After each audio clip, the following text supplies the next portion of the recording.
Alright, so yesterday we learned to multiply, well, if you're watching this video later. Anyway, before we talk about multiplying decimals algorithms, yesterday, or the day, we talked about how a decimal is going to look on a 100 grid, right? Because we had, remember the 2 pounds of bananas, they were 40 cents each, and so when we multiply, we put things together, right? We put the groups together, and so our 1 pound of bananas and then our 2 pounds of bananas were together, so they cost us 80 cents because each pound costs 40, right? And then again, the same thing with the bags of popcorn. We have our 2 bags of popcorn, and then we put them together, and we found out that we had they cost $3.78 because they were $1.89 a piece. All right. So our algorithm, okay. Y'all remember the steps, right? So our algorithm, our example is we have a dime, which is 1 35/100ths of a millimeter thick. And so I got 8 dimes. So how thick, how much room do I need to store my dimes, right? Okay. So the first step, we're going to write the numbers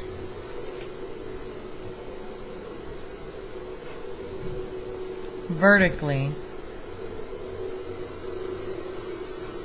as if there aren't any decimals. Alright? So we have to make sure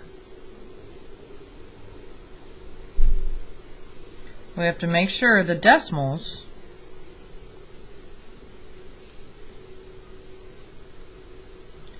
are then put in the right place, are then put in the correct place. Alright, so we got our multiplication problem here, right? So I'm just going to write them as a regular number. 135 times 8, right? Now I got to go back and figure out where this decimal was, and when I go look at my example, my decimal is between that 1 and 3. Alright? So that's step 1. Step 2.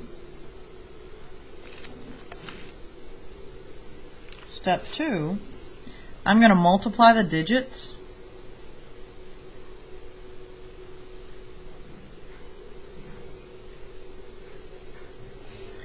just like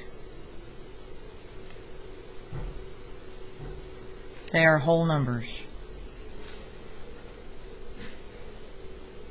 Just like they're whole numbers, alright? So I got my 1.35 times 8.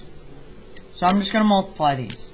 8 times 5 is 40, carry my 4. 8 times 3 is 24, plus 4, 28. Carry my 2. 8 times 1 is 8, plus 2 is 10, right? So there's my multiplication. Okay? You notice I haven't done anything with a decimal yet. All I've done was straight multiply. Alright? Step 3.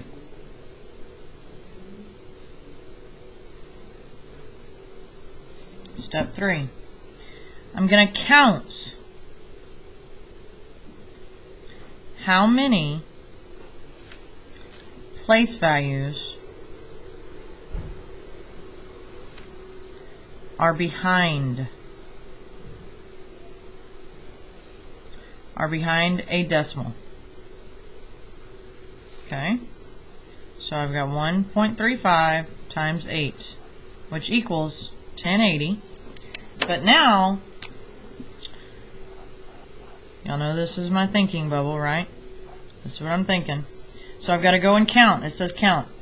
1, 2 behind a decimal. 8 doesn't have anything behind a decimal, and the 1 has 2 behind the decimal. So I need to remember that number. Okay? Then we have step 4.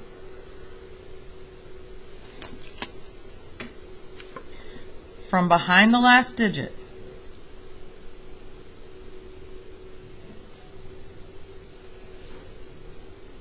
You noticed I didn't call it a place value. I didn't say the ones place. I didn't say, because I don't know what place value it is yet because I haven't put my decimal down there. So from behind the last digit, count step 3. Remember, we found a number. Step 3, I'm going to count step 3 forward. Okay? This is going to be the place value. This is the decimal. This is the decimal place. Alright? So, okay, remember I've got 2. Okay? When I counted in step 2, I have 2 place values behind there. So I'm going to take that place value from my last digit. From my last digit, I'm going to count over 2 places. And that's where my decimal goes. Alright? So my number is 10 and 80 hundredths, or 10 and 8 tenths. Alright, so let's look at our examples. So remember, we're going to do the steps. Maybe.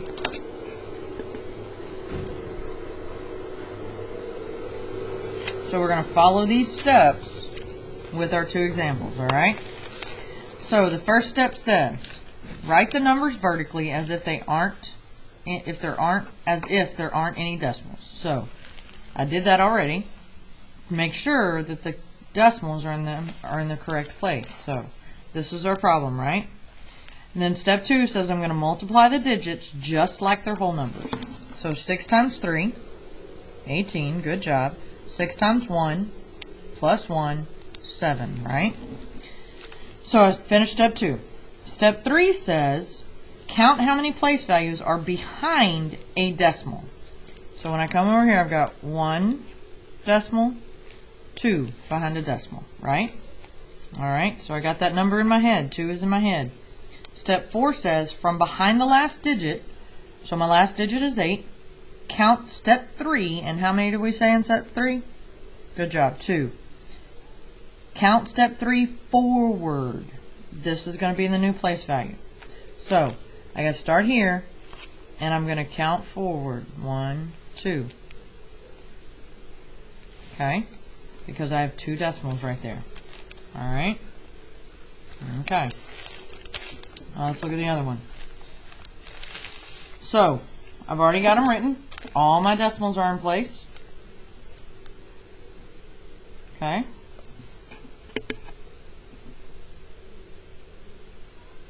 Okay? Step 2 then tells me, multiply the digits just like they are whole numbers. So 1 times 1 is 1. Good job. 1 times 3. Good job. 1 times 2. Good job. Now, this is a 2-digit number, so I've got to scratch. Oops, I can't erase that decimal point now. So I'm going to scratch out that ones place, and then I've got to put that placeholder down there. Y'all remember that? Good job. 4 times 1, and then I'm starting at the tens place. Do you see where this 4 is? This is where my ones place is going for the first number. So 4 times 1 is 4. 4 times 3 is 12. Carry my 1. 4 times 2 is 8, plus 1 is 9. Good job. And then what do I do with these? Awesome. I heard somebody yell it. I'm going to add those. So 1 and 0 is 1. 3 and 4 is 7. 2 and 2 is 4. Good job. And then I'm going to bring down my 9. Okay? So I just finished step 3, right? I mean step 2, sorry. Multiply the digits. So step 3 says, count how many place values are behind a decimal. So when I go and look up here, I've got 2 here, and then I've got 1 here. So I've got 3 decimal place values in this problem, right? I've got 2 behind here, and then 1 here. Okay? So from behind the last digit, so my last digit is this 1, I'm going to count step 3, and we said how many in step 3? Good job, 3. I'm going to count step 3 forward. This is going to be my place value. So here's my last digit. I'm going to count 1, 2, 3. Right? So I'm going to count 1, 2, 3. Okay. Alright. So that is multiply decimals. This is the algorithm, remember? But remember, you're not only going to have an algorithm, you're also going to have pictures. Okay? Y'all remember these? We have Dustin eating the half of the pizza, buying 2 pounds of bananas. Okay? Don't forget these pictures either. Alright? I hope y'all have a great day, and I will see you later.